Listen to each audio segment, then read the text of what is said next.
श्री स्वामी समर्थ मैत्रिणींनो, कशा आहात तुम्ही? सगळ्या छानच असाल अशी अपेक्षा व्यक्त करते.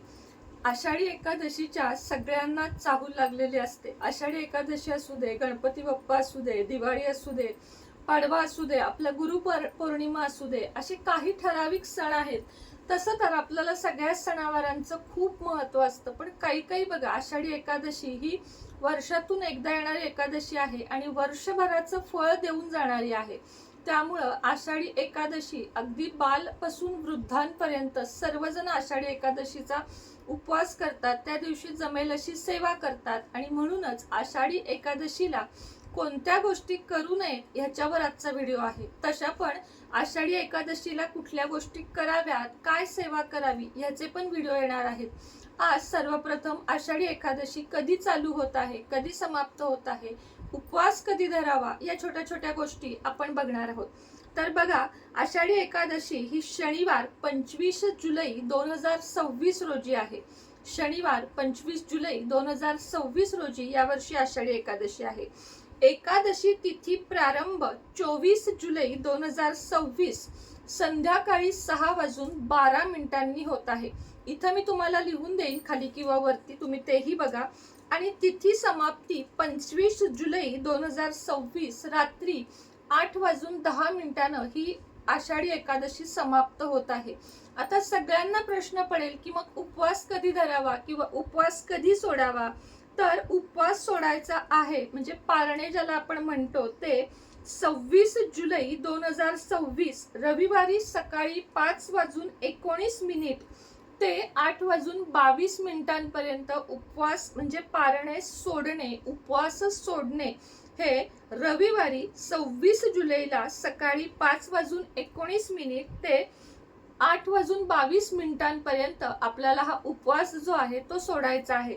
म्हणजे धरायचा कधी आहे तर 24 जुलैला संध्याकाळी 6:12 हा उपवास चालू होतो. पुन्हा एकदा सांगते, 24 जुलैला संध्याकाळी 6:12 हा उपवास चालू करायचा आहे. जे काही जेवण करायचं आहे ते 6:12 आधी, आणि तेही संपूर्ण शाकाहारी जेवण करायचं आहे.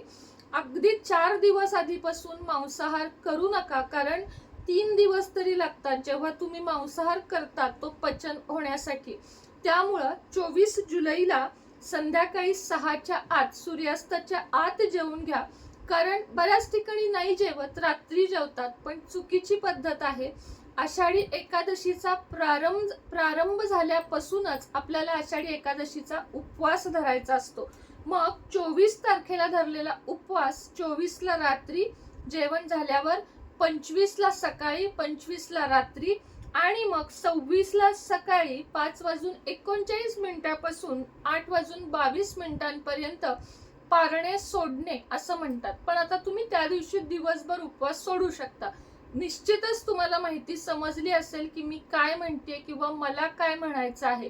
आता असे प्रश्न जर तुम्ही विचाराल की ताई रात्री जेवू का, मग आम्हाला रात्री यायला उशीर होतो, तर हरकत नाही, पण किमान हलका आहार घ्या. उगाचच मांसाहार करू नका किंवा जड जेवण काही जेवू नका.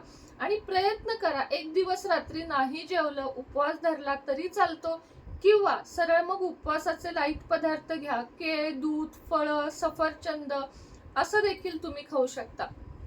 आता आषाढी एकादशीला कोणत्या गोष्टींचे पालन करायचे आहे ते आपण उद्याच्या किंवा संध्याकाळच्या भागामध्ये बघूया. आज कोणत्या गोष्टी करू नयेत हे मी तुम्हाला सांगते. तसं तर आषाढी एकादशीच्या उपवासाला ना खूप जड पदार्थ खाऊ नयेत, कारण दोन्ही वेळेस म्हणजे जवळजवळ 3 वेळेस उपवास होतोय आपला. त्यामुळं पचायला ते हलके पदार्थ खावेत. पण आता बऱ्याच जणांना कसं आहे, एकादशी दुप्पट खाशी त्या पद्धतीनं अगदी ताट भरून, म्हणजे काही ठिकाणी तर डोसे बोलू नका उपवासाचे किंवा भाकरी बोलू नका, अनेक पदार्थ करतात. आता ही शेवटी ज्याची त्याची पचवण्याची कॅपॅसिटी आहे. पण उपवास धरण्याची खरी पद्धत केळ, दूध, सफरचंद किंवा ताक हे पदार्थ, हलके पदार्थ घेऊन एक दिवस पोटाला आराम देणे, पचनसंस्था, आतडी, लिव्हर या सगळ्यांना शांत ठेवणे, यासाठी हे उपवास खरं तर आहेत. मात्र नसेल जमत तुम्हाला उपवास, खावंच लागत असेल, गोळ्या औषधं आहेत तर तुम्ही अवश्य खाऊ शकता. पण उष्णतेचा त्रास होणार नाही. कमी शेंगदाण्याचं कूट, कमी मिरची, कमी तूप हे पदार्थ वापरून आपण साबुदाण्याची खिचडी खाऊ शकतो. तुम्हाला हवं तर वरीचा तांदूळ खाऊ शकता. काही ठिकाणी वरीचा तांदूळ खात नाहीत. कसंही तुम्हाला सांगते, 10 किलोमीटरवर प्रथा बदलते. आता आमची कुलदेवी जिथं आहे बनशंकरी, तिथे उपवासाला उपीट खाल्ले जाते, टोमॅटो खाल्ला जातो, भेंडी खाल्ली जाते. म्हणजे मला पण नवल वाटलं होतं की उपवासाचं काय आहे विचारल्यावर उपीट आहे सांगतात. आता आपल्या इथं हे अजिबात चालत नाही.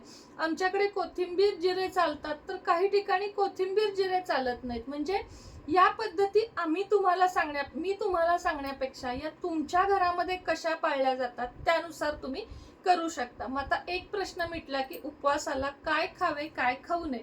मी स्वतः काय करते, मी एकदा खिचडी घेत असते किंवा साबुदाणा वडे तर मी टाळतेच. मी बाकी आजपर्यंत कधी डोसा भाकरी हे तर कधीच खाल्लेलं नाहीये. खिचडी घेत असते थोडीशी, आणि दूध फळ आणि राजगिराचा लाडू आणि दूध हे एकत्र मला खूप आवडतं. तर मी हे आवडतं म्हणजे पोटासाठी पण चांगलं आहे. आणि फळ किंवा केळ हेच मी 2दा खात असते, आणि एकदा खिचडी एकदा हेच खात असते, आणि दुसऱ्या दिवशी सकाळी तर उपवास सोडायचा आहे. आता 24 तारखेला मात्र मी संध्याकाळी 6च्या आतच थोडंसं आमटी भात वरण भात असं खाऊन घेणार. रात्री 6 नंतर मात्र मी नाही जेवणार. दुसरा कुठला नियम आहे तर आषाढी वारी दिवशी काळे वस्त्र घालू नयेत. कुठल्याही प्रकारे काळे वस्त्र घालू नयेत. पांढरे वस्त्र परिधान जास्तीत जास्त आपल्याला करायचे आहे. आता काल मी काळा ड्रेस घातला होता म्हणून मला वाटतं 1-2 ताईंनी विचारलं. तर माझा 26 जन्मदिनांक आहे, आणि त्यामुळं शनी महाराजांसाठी 8 जन्मतारीख असल्यामुळं, 8 मुलांक असल्यामुळं मी शनीचा रंग म्हणून काळा रंग शनिवारी किंवा रविवारी घालते. आठवड्यातून एकदा आवर्जून घालते काळा रंग.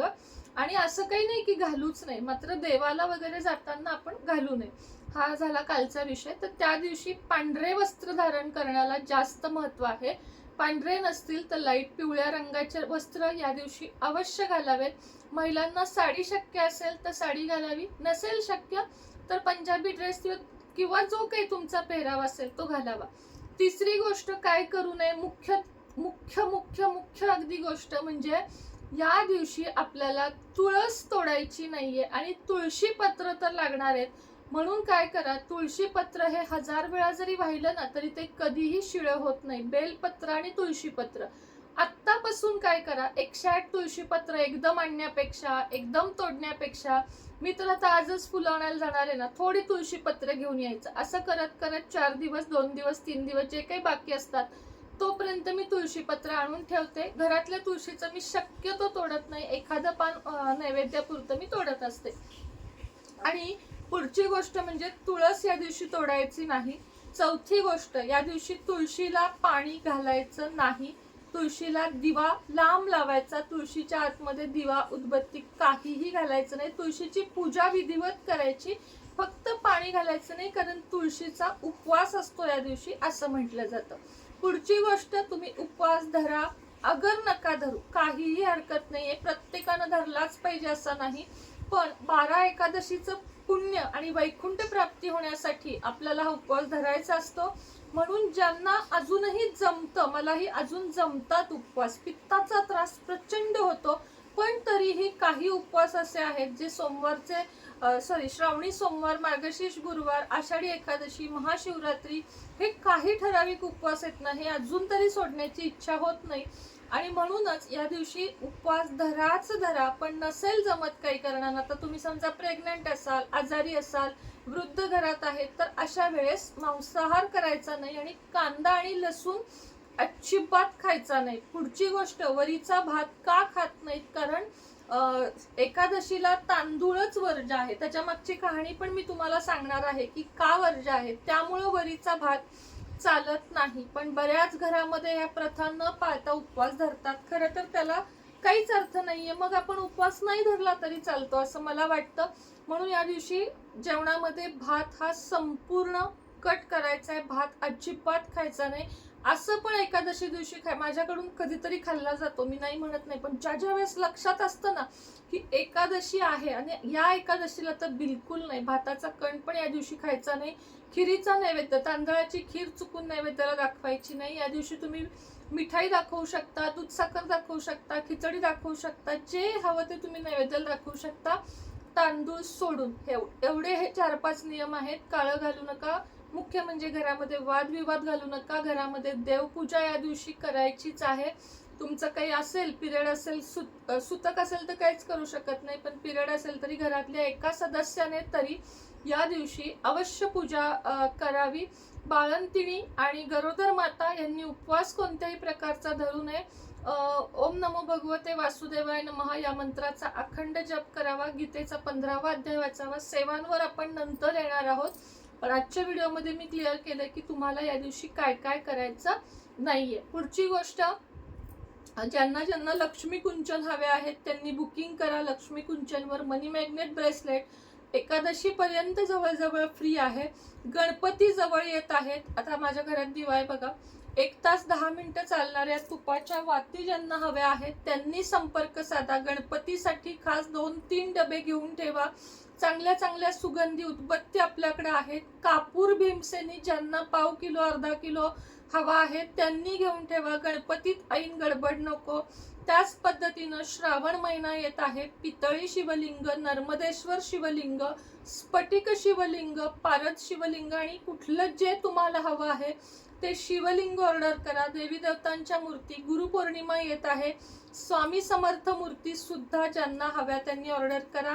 अघोर लक्ष्मी सिद्धी मंत्र जो कर्जासाठी, ऋणमुक्तीसाठी, म्हणजे त्याच पद्धतीनं शत्रुमुक्ती, वशीकरण मंत्र, कोर्ट कचेरीसाठी, या सगळ्यासाठी एक गुप्त मंत्र मी देत असते जो टोटली पेड आहे. त्यासाठी सुद्धा तुम्ही दिलेल्या संपर्कावर नक्की हे करा, संपर्क करा. त्याच पद्धतीनं तुमची सुनेत्रा या चॅनेलला सबस्क्राईब करा, त्यावर नवीन नवीन व्हिडिओ आता टाकणार आहे.